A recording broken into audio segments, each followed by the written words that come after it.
दोस्तों, एक बार की बात है, एक अमीर सेठ एक बौद्ध भिक्षु के पास जाता है और वह उन बौद्ध भिक्षु से कहता है, हे महात्मा, मैं अपनी नींद से बहुत ही परेशान हूँ। बहुत कोशिश के बाद भी मैं देर रात तक सो नहीं पाता और रात में सोने से पहले मेरे मन में दुनिया भर के विचार चलते रहते हैं और जब मुझे नींद भी आ जाती है तो मैं पूरी रात करवटें बदलता रहता हूँ और मुझे चैन की नींद कभी भी नहीं आती और जब सुबह मेरी नींद खुलती है तो मुझे कुछ अच्छा महसूस नहीं होता है। मैं खुद को थका हुआ और अशांत महसूस करता हूँ। कृपया आप मेरी इस समस्या का समाधान बताएं। बौद्ध भिक्षु ने कहा, इससे पहले कि मैं तुम्हारी का समाधान बताऊं, तुम्हें गौतम बुद्ध की गहरी नींद के रहस्य के बारे में बताना चाहूंगा। फिर सेठ ने कहा, हे महात्मा, जैसी आपकी इच्छा। जब तथागत गौतम बुद्ध सोते थे तो वह पूरी रात एक ही अवस्था में रहा करते थे। वह कभी भी करवट नहीं बदलते थे। वह जिस अवस्था में रात्रि को सोते समय रहते थे, ठीक उसी अवस्था में वे सुबह सोकर उठते थे। गौतम बुद्ध का एक प्रिय शिष्य था जिसका नाम आनंद था। वह भी गौतम बुद्ध के पास ही सोता था। वह सोते जागते हर पल गौतम बुद्ध को देखा करता था और उनकी सेवा भी खूब किया करता था। आनंद को यह बात बहुत परेशान करती थी कि आखिर गौतम बुद्ध पूरी रात कैसे एक ही अवस्था में गुजार देते हैं। पूरी रात वह करवट भी नहीं बदलते हैं, जबकि हम सब तो कई बार रात में करवट भी बदलते रहते हैं। जब कभी रात में आनंद की आंखें खुलती तो हमेशा गौतम बुद्ध को एक ही अवस्था में सोते पाता था। यह बात उसे बहुत परेशान कर रही थी। लेकिन एक दिन आनंद अपनी जिज्ञासा को रोक नहीं पाया और गौतम बुद्ध के पास रात को ही जाकर उन्हें मध्य रात में नींद से जगा दिया और कहा, तथागत, मुझे क्षमा करें। मैं जानता हूं कि आपसे प्रश्न पूछने का यह सही समय नहीं है, क्योंकि आप पूरे दिन ज्ञान देते हैं, लोगों की समस्याओं का समाधान करते रहते हैं। लेकिन मेरे अंदर की जिज्ञासा इतनी बढ़ चुकी है कि मैं सुबह तक का इंतजार नहीं कर सकता। इसलिए आप मेरे प्रश्न का उत्तर देकर मेरी जिज्ञासा को शांत करें। आनंद ने आगे कहा, मैं पिछले 20 वर्षों से आपके साथ रह रहा हूं और देख रहा हूं कि आप पूरी रात केवल एक ही अवस्था में सोते हैं। सुबह भी आप उसी अवस्था में सोकर उठते हैं जिस अवस्था में रात को आप सोए थे। इसका क्या मतलब? मैं समझूं या तो आप गहरी निद्रा में सोते हैं या फिर आप कभी सोते ही नहीं हैं। गौतम बुद्ध आनंद की तरफ देखकर मुस्कुराते हैं और कहते हैं, मैंने अपने लिए सोने की सबसे अच्छी अवस्था को खोज लिया है। अब सोते समय मुझे हिलने डुलने की आवश्यकता नहीं पड़ती है। मैं नींद की अवस्था में भी जागृत रहता हूं, जबकि मेरा शरीर सो जाता है। प्रश्न यह नहीं है कि नींद की अवस्था में भी शरीर हिलता है कि नहीं। शरीर क्यों एक स्थिर अवस्था में रह नहीं पाता? इसका असली कारण है मन। यह मन ही है जो कि शांत और स्थिर नहीं रह पाता और यही कारण है कि नींद की अवस्था में भी हम अपने शरीर को हिलाते रहते हैं। लेकिन मैं इन सब चीजों से परे आ चुका हूं। अब मेरे अंदर मन जैसा कुछ बचा ही नहीं है। जब मैं सोने चाहता हूं तो मेरा शरीर बस एक मृत शरीर की भांति हो जाता है। मन जैसा कुछ भी बचता नहीं है। मेरे अंदर कुछ भी विचार नहीं चलते रहते हैं। गौतम बुद्ध कहते हैं, आनंद, क्या तुमने कभी मृत शरीर को अपनी अवस्था बदलते हुए देखा है? यह तो केवल हमारा मन ही है, क्योंकि हमारी गहरी नींद की अवस्था में भी यह सब काम करवाता रहता है। एक बार मन स्थिर हो जाए, मन हमारा शांत हो जाए, तब तुम्हारा शरीर एक गहरी नींद की अवस्था में चला जाएगा। कहानी खत्म करने के बाद बौद्ध भिक्षु ने उस सेठ से कहा, एक जागृत इंसान नहीं केवल अपने शरीर को पूरी जागरूकता के साथ देखेगा, बल्कि वह अपने मन को भी जागरूकता के साथ देखता रहता है। एक जागृत सामान्य आदमी की तरह नहीं होती। जब एक सामान्य आदमी सोता है तो वह अचेतन हो जाता है, लेकिन जब एक बुद्ध व्यक्ति सोता है तो वह जागरूकता के साथ सोता है। जैसे सुबह आंखें खुली होती हैं, वैसे ही व्यक्ति की नींद में भी होती है। इसलिए ऐसा कहा जाता है कि वह व्यक्ति कभी सोते ही नहीं है। जब इंसान सोने जाता है तो उसे नहीं पता चलता कि वह कब सो जाता है, लेकिन यह तुम जागने और सोने के बीच के छोटे से तराल में जागृत रह पाए तो कुछ घटित होगा जो तुम्हें जागरूकता के और करीब लाता जाएगा। यह सोचकर शेख ने कहा कि यह महात्मा, आपकी बातें मुझे कुछ समझ में नहीं आ रही हैं। कृपया कर आप मुझे आसान शब्दों में समझाएं, ताकि मुझे गहरी नींद का रहस्य पता चल जाए और मैं आसानी से हर रात को एक गहरी नींद ले सकूं और चिंता मुक्त होकर समझ सकूं। इस बात पर वह बौद्ध भिक्षु कहते हैं, देर रात तक जागने और आसानी से गहरी नींद न आने के 5 प्रमुख कारण हैं। पहला कारण है सोने की एक निश्चित समय का निर्धारित ना होना। लोग इतने ज्यादा अपने कामों में व्यस्त रहते हैं कि वह अपने सोने के सही समय को निर्धारित ही नहीं कर पाते हैं।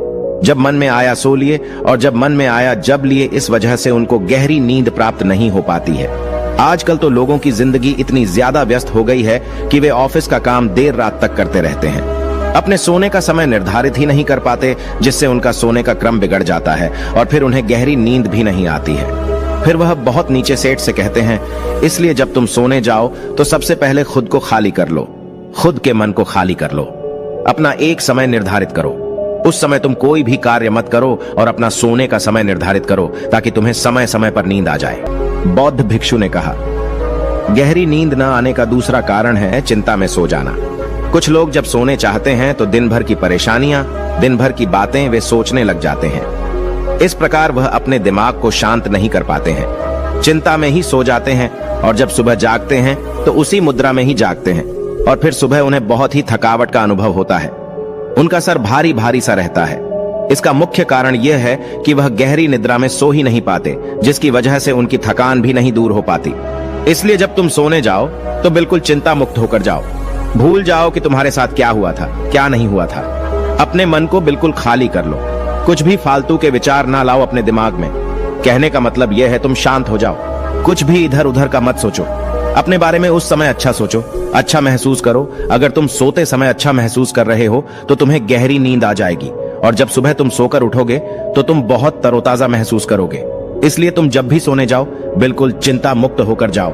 सारे नकारात्मक विचारों को दूर कर दो। तुम नकारात्मक बातों के बारे में सोचो ही ना, सिर्फ अपने बारे में अच्छा सोचो, अपने परिवार के बारे में अच्छा सोचो। अगर तुम ऐसा कर पाते हो तो तुम्हें एक गहरी नींद आ जाएगी। बौद्ध भिक्षु ने आगे कहा, नींद न आने का तीसरा कारण है बिस्तर पर सोने के अलावा भी अन्य काम करना। जैसे कि बहुत से लोगों की आदत होती है कि वह बिस्तर पर ही खाना खा लेते हैं, बिस्तर पर ही पढ़ाई करने बैठ जाते हैं और ऐसे ही बहुत से काम वह अपने शयन कक्ष में ही करते रहते हैं। शयन कक्ष का उपयोग लोग सोने के अलावा भी अन्य कामों के लिए भी प्रयोग में लाते हैं, जिससे हमारे मस्तिष्क में शयन कक्ष का एक निश्चित अर्थ ही नहीं रह जाता। इसलिए जब हम बिस्तर में सोने जाते हैं तो हमारा मन इस बात को स्वीकार नहीं कर पाता कि अब हमें सोना है, क्योंकि आपने उसकी उसी जगह पर अन्य कामों को करने की आदत डाल ली है। आज के समय की बात करें तो कुछ लोग बिस्तर पर ही अपने ऑफिस का काम भी करने लग जाते हैं। वाहन चलाना, मोबाइल में कुछ देखना, सोने के बिस्तर पर ही टेलीविजन को देखना, यह सब काम लोग अपने सोने के स्थान पर ही करने लग जाते हैं और अपना अधिकतर समय वहीं गुजार देते हैं, जिसकी वजह से हमारा मन इसे स्वीकार ही नहीं कर पाता कि यह सोने की जगह है और मुझे यहाँ सोना है। और यही वजह है कि हमारा मन इसे स्वीकार नहीं कर पाता और जब हम सोने जाते हैं तो हमें नींद ही नहीं आती है, और अगर आती भी है तो काफी देर बाद। और इसके साथ साथ हमारे दिमाग में तमाम तरह के सपने आते रहते हैं जो कि हमें सही से गहरी नींद में सोने नहीं देते। और यही कारण है कि जब हम सोने जाते हैं तो हमें घंटों रात तक नींद नहीं आती है। बौद्ध भिक्षु ने आगे कहा, इस आश्रम में जितने भी भिक्षुक रह रहे हैं सबकी अपनी अपनी सोने की जगह है। जब ये लोग अपनी सोने की जगह पर जाते हैं तो वहां पर सिर्फ वे सोने का काम करते हैं, वह सिर्फ सोते हैं। इस वजह से यहाँ पर सबको गहरी नींद आ जाती है और सुबह जब वे सोकर उठते हैं तो बहुत ही अच्छा अनुभव करते हैं, बहुत ही शांति का अनुभव करते हैं। इसलिए जब भी तुम सोने जाओ तो अपनी एक सोने की जगह निर्धारित करो, वहां पर सिर्फ और सिर्फ तुम सोने का काम करो, कुछ भी और तुम्हें वहां करने की जरूरत नहीं है। तभी तुम्हें एक गहरी निद्रा प्राप्त हो सकती है। बौद्ध भिक्षु सेठ से आगे कहते हैं कि गहरी नींद न आने का तीसरा कारण है भारी भोजन कर लेना। कुछ लोग रात को बहुत सारा खाना खा लेते हैं जिसकी वजह से उन्हें अच्छी नींद नहीं आती।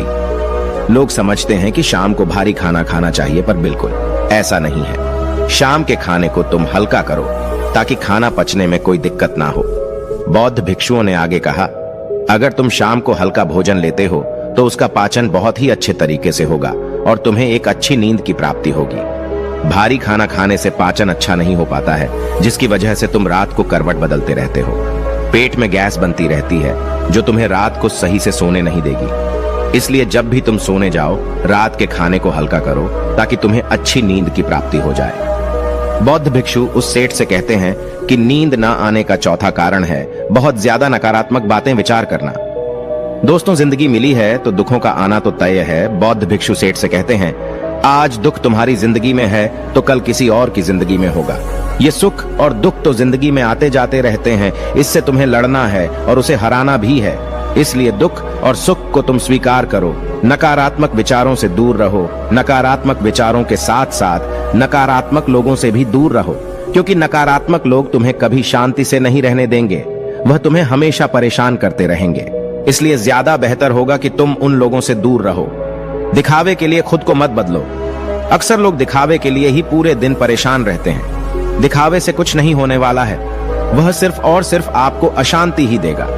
इसलिए जो है आपके पास उसी में खुश रहो और इस प्रकृति को धन्यवाद दो कि जो भी तुम्हारे पास है वह काफी है, और उसी में आनंद प्राप्त करने की कोशिश करो, वरना यह छोटी सी जिंदगी है, इन्हीं सब में कब भी जाएगी, यह तुम्हें पता भी नहीं चल पाएगा।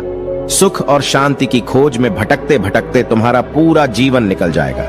इसलिए जो कुछ भी है तुम उसी में खुश रहने की कोशिश करो, उसी में आनंद प्राप्त करने की कोशिश करो। असली सुख और शांति मन को शांत करने में ही है। जितना भी आपके पास है उसी का आनंद उठाओ, तब तुम अपनी जिंदगी को बहुत ही बेहतर तरीके से जी सकोगे और तुम्हारा मन शांति की खोज में कहीं भटकेगा नहीं। अगर तुम्हारे पास बहुत पैसा भी है तब भी तुम्हें चैन की नींद नहीं मिल पाएगी, जब तक कि तुम्हारे पास जितना है उसमें तुम सुख का अनुभव नहीं कर पाते हो। इसलिए पैसा कमाना भी जरूरी है ताकि तुम्हारी जरूरत की चीजें पूरी हो सकें।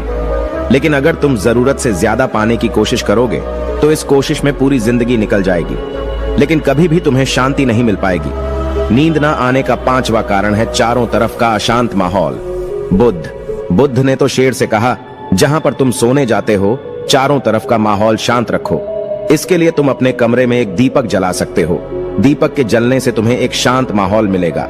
दोस्तों, आज के समय भी जब आप सोने जाएं तो लाइट आप बंद कर दें, लेकिन घर के एक छोटे से कोने में एक दीपक जलते रहने दें। उससे उस पूरे कमरे का एक अच्छा वातावरण बना रहेगा। जब भी आप सोने जाएं तो टेप रिकॉर्डर, टेलीविजन, यह सब की आवाज बंद कर दें ताकि सोने में कोई असुविधा ना हो। बौद्ध भिक्षु उस सेठ को ये सारी बातें बताकर शांत हो गए।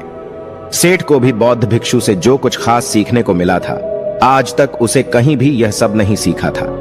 आज तक उसने कभी भी ऐसे सुख का अनुभव नहीं किया था। उसे बहुत ही शांति की अनुभूति भी हो रही थी। वह उन बौद्ध महात्मा को दंडवत प्रणाम करता है और वहां से चला जाता है। घर आकर वह अपने घर वालों को भी सारी बातें बताता है। वह उन बौद्ध भिक्षु के द्वारा बताई गई बातों का पालन करने लग जाता है, जिससे उसे एक गहरी नींद की प्राप्ति होती है। अब वह प्रतिदिन पहले से बहुत ज्यादा सुख और शांति का अनुभव कर रहा था और उसे गहरी नींद भी आने लगी थी।